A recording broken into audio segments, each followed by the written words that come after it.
Veterans, do you know the #1 document the VA refuses to send you when you receive that rating decision in the mail?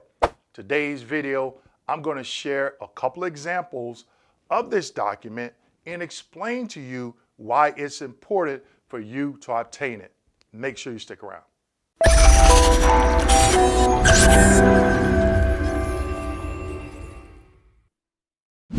Hello everyone and welcome back to my channel. My name is Dewayne. I got a video for that Kimble, United States Army veteran and retired VA rating specialist. Before we get into today's video, make sure you go ahead and like, subscribe, hit that notification button so other veterans can be aware of the VA claim nuggets that I am going to be dropping today.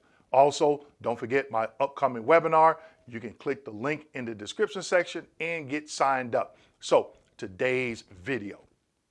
What is that document that the VA refuses to send you in the mail? Now, you can request this document by submitting a FOIA request, Freedom of Information Act request. And the name of this document is a VA rating code sheet. VA rating code sheet.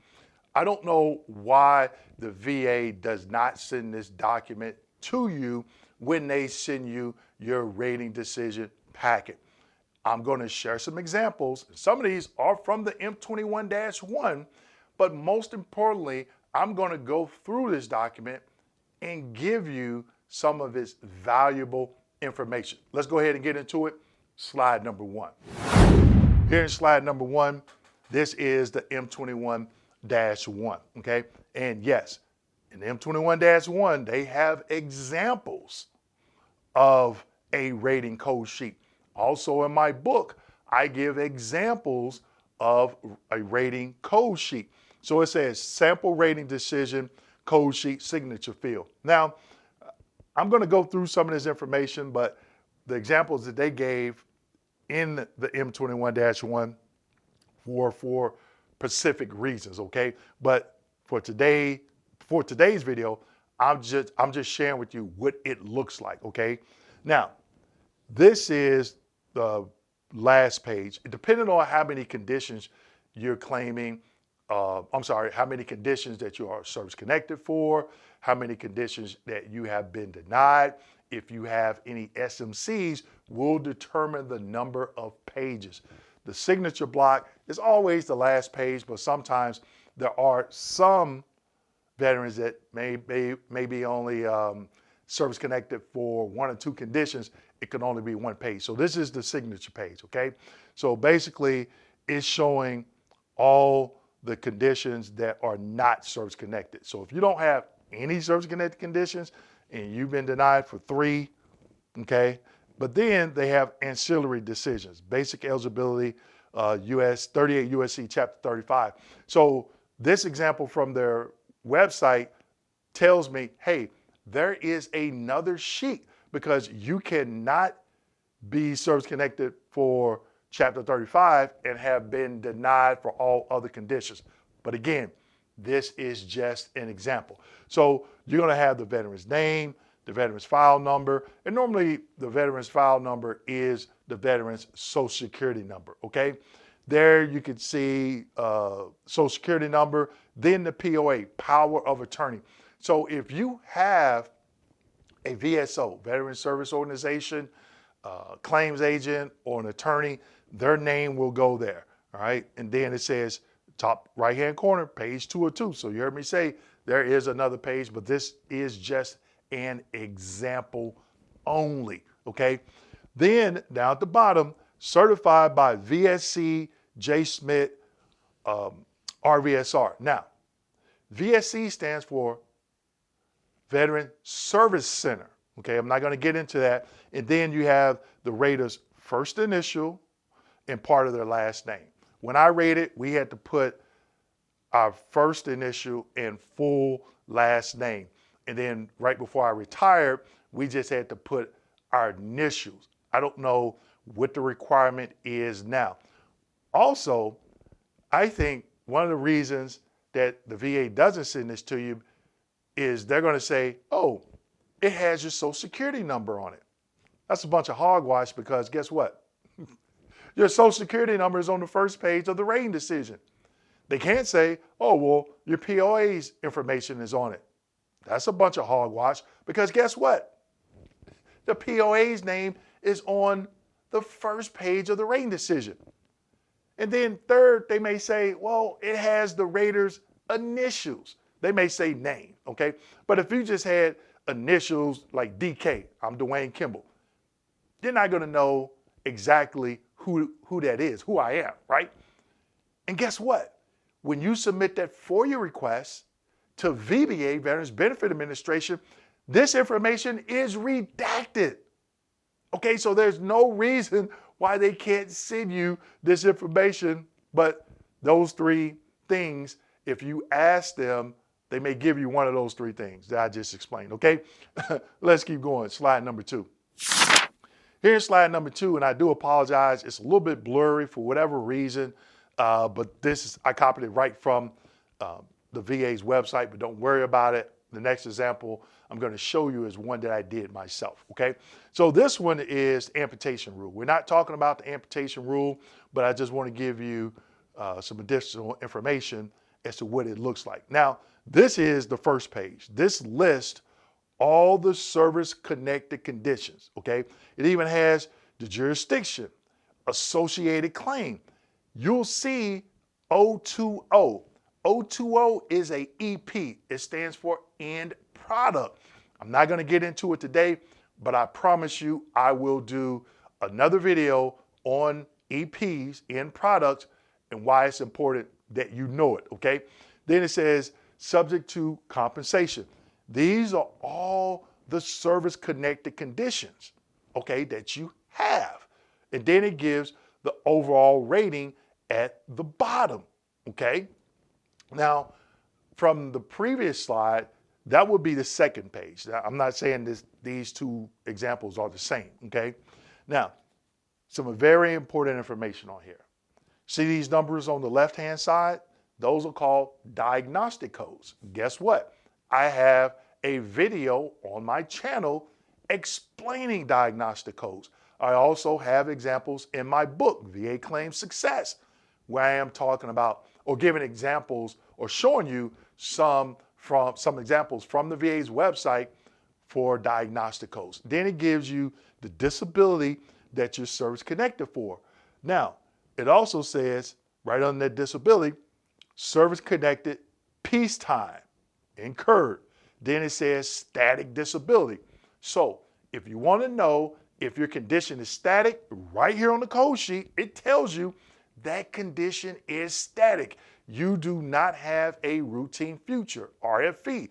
If you don't know what RFE is, guess what? I got you. They don't call me. I got a video for that for nothing. I do have a video explaining RFEs, routine future exams, okay? Then it gives you the percentage. And also it says from, and it gives you effective date. Why is this important? Because you need to know if that condition is protected, 10-year, 20-year, okay? That is very important. So you can see each condition has its own diagnostic code, okay? And the percentage and effective date. Now, I know you asked me, well, Dewayne, they have 2 diagnostic codes. They do. But look at the first one. The 5,000. I'm sorry, not 5,000. I don't have my glasses on. Don't laugh at me. But 5010-5257. That lets me know that if I was not looking at the diagnosis, the 5010 is arthritis. And the 5257 is the instability of a knee. Okay, so when you go through rater training, you're learning these diagnostic codes. So if I didn't see that diagnosis, I knew 5257, the veteran is rated for either the right or left knee instability, and that knee has arthritis, okay? And then you come down to the second one, 5260, that is flexion of the knee. 5010, arthritis. Now, if it was 5261, it would be extension of the knee, okay? Then we get down to the right ankle, 5270, that represents the ankle, and then 5010, degenerative arthritis, okay? Or they call it here degenerative joint disease, okay? Also, you have the overall percentage, okay? Now, last but not least for this particular slide, see that box down below? That is called a special notation box, okay? And very seldom when I rate it, I would put information in there. Sometimes I did, sometimes I didn't. It's not a requirement. But if I wanted to, let's say, share some information, internal information with the veteran's VSO or the VSR, or let the next RVSR know what I was thinking or the reason why I did X, Y, and Z, I would put something there.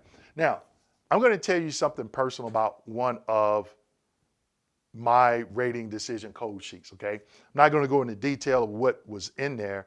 Well, you know what? I'm going to let you know exactly what they said. So I filed a claim, and I got granted, but they didn't want to give me the highest percentage for this particular condition that I was claiming. So I got a copy of this rating code sheet. And guess what the rater put in there? We cannot grant the maximum percentage for this particular condition. And they didn't say particular, but they named out the condition. I'm not going to say what it is. But they went on to say, because they work as a VSR, I can't remember if they put the regional office that I worked at or not, but they said the veteran is currently working as a VSR. And what that let me know is they violated the particular 38 CFR that states an adjudicator is not supposed to let their personal feelings come into play. Because guess what? I never was a VSR. When I started working at the VA, I was hired in as an RVSR, Rating Veteran Service Representative. And I was like, they totally got it wrong. And guess what? That helped me win my appeal because I pointed it out in the special notation box in the rating code sheet once I obtained a copy of it, okay? So when you call 800-827-1000, just ask them, say, hey, I just got a rating decision and I was denied for whatever, or I was granted a particular condition. Can you look at the rating code sheet to see if the rater left notes in the special notation box, especially if that claim is denied? Sometimes, I'm not sorry, I take that back, not denied. If it is deferred, sometimes I would put more detail in the special notation box if I deferred an issue. That was just me, but it's worth asking a question when you call the 800 number, okay? Let's keep going. Slide number 3. Now, this is the example that I created, okay? When I was writing my book, I was like, you know what? Let me show veterans an example, okay? So again, you have the Department of Veterans Affairs, Veterans Benefit Administration at the top middle, the page number to the right, the POA, Social Security number, the name of the veteran, then the active duty service dates. So, and the character discharges on there. So if you call the 800 number and they say, well, you know, you just ask them, say, hey, why don't I get the code sheet? They give you some hogwash. They may say, well, it has your personal information. It has your active duty dates, your character discharge. Guess what? That's all on the first page of the rating decision, okay? So let them know, well, wait a minute. When you all send me the rating decision, that information is on the first page, okay? So it's my belief, and this is just my personal opinion, they don't want you to have this information because, one, you got the special notation box. There could be some valuable information in there. Also, it lets you know if your condition is static. And again, the effective date, okay? An effective date. Okay, so let's look at some of the associated claim. 030, high-level review. Did you know the EP for high-level review is 030? And I'm gonna do another video because I had somebody ask me, Dewayne, why do I need to know what the EP is? I'm gonna tell you, because when you pick up that phone and you're talking to a VA employee and you say, hey, is this EP closed out? Or are there any additional deferred issues under that EP? Is there another EP associated with another claim, okay? So I don't want to go too far into that. Then I just put some conditions that show that your service connected, the effective date, and the percentage. Now, if you look at down at the bottom where it says combined evaluation, this is important too because look at it. 50% is a different effective date, 70% is a different effective date, and 100% is an additional effective date. Also, you have ancillary decisions. Chapter 35, that's an effective date. Now, Chapter 35 effective date should match the effective date of the 100%. Okay, I've seen it sometimes a little bit different where the veteran is 100%, but they have a routine future. So if you have a routine future, they will not grant you Chapter 35. If you go back up top, you look at future exam date, I have it highlighted in red. You will see a date in there, and that means you have a routine future exam. In the video that I did explaining RFEs, okay, I can't recall if I actually shared this or not, but in the narrative, the last paragraph should say something like, since there is a likelihood of improvement. If you see that in the narrative section, 9 times out of 10 on the rating code sheet, there will be a date in this box. Okay, so if you're 100%, they don't grant Chapter 35, you have a routine future exam. So I spent a little bit more time on those slides than I wanted to, but I wanted to make sure you understood that you know exactly the information that's in that rating code sheet. So guess what, people? You know what time it is. If you're still sticking around, go ahead and leave a fire emoji in the comment section. And guess what? For all of you that stayed, I'm going to give you a bonus. An easier way to get 95% of this information, if you are service connected, contact 800-827-1000 and ask them for a disability breakdown letter to include the diagnostic codes, okay? I'm gonna say it again. Disability breakdown letter to include the diagnostic codes. I share this document, an example of this document in my book, but what it consists of is the service-connected condition, the diagnosis that you're service-connected for, the percentage assigned, and the diagnostic code, okay? So, for example, PTSD, that last slide, it had multiple percentages and effective dates. It's only going to show you the last percentage assigned for that condition, okay? So if you were service connected for PTSD at 10% and you came in for an increase and they granted 50%, and then you came in for another increase and they granted you 70%, they're not going to show you the 10 and 50% along with that effective date. They're only going to show you the 70% they're only going to show you the 70%, but you're not going to see the effective date, okay? So I stand corrected. On that document, there is no effective date. It's just the diagnostic code, the diagnosis for the service-connected condition, and the percentage. So if you came in, if you have 3 percentages for that one condition on the code sheet, that's what I meant, on the code sheet, it's only going to show you on the disability breakdown letter the last percentage, but not the effective date, okay? So it's still good information because if you know the diagnostic code, before you file a claim for increase, you can Google that diagnostic code. Go out to the VA's rating scheduler and see what the criteria is for the next higher percentage. And then you can start building your evidence. Intent to file, disability breakdown letter to include the diagnostic codes. You Google it, you see what that criteria is, you start making appointments with your doctor, building evidence, building a paper trail, and then you can file that claim for increase. That is a huge nugget. So with that being said, make sure you like, subscribe, hit hit that notification button, and as always, share this video with your fellow veteran. Thank you.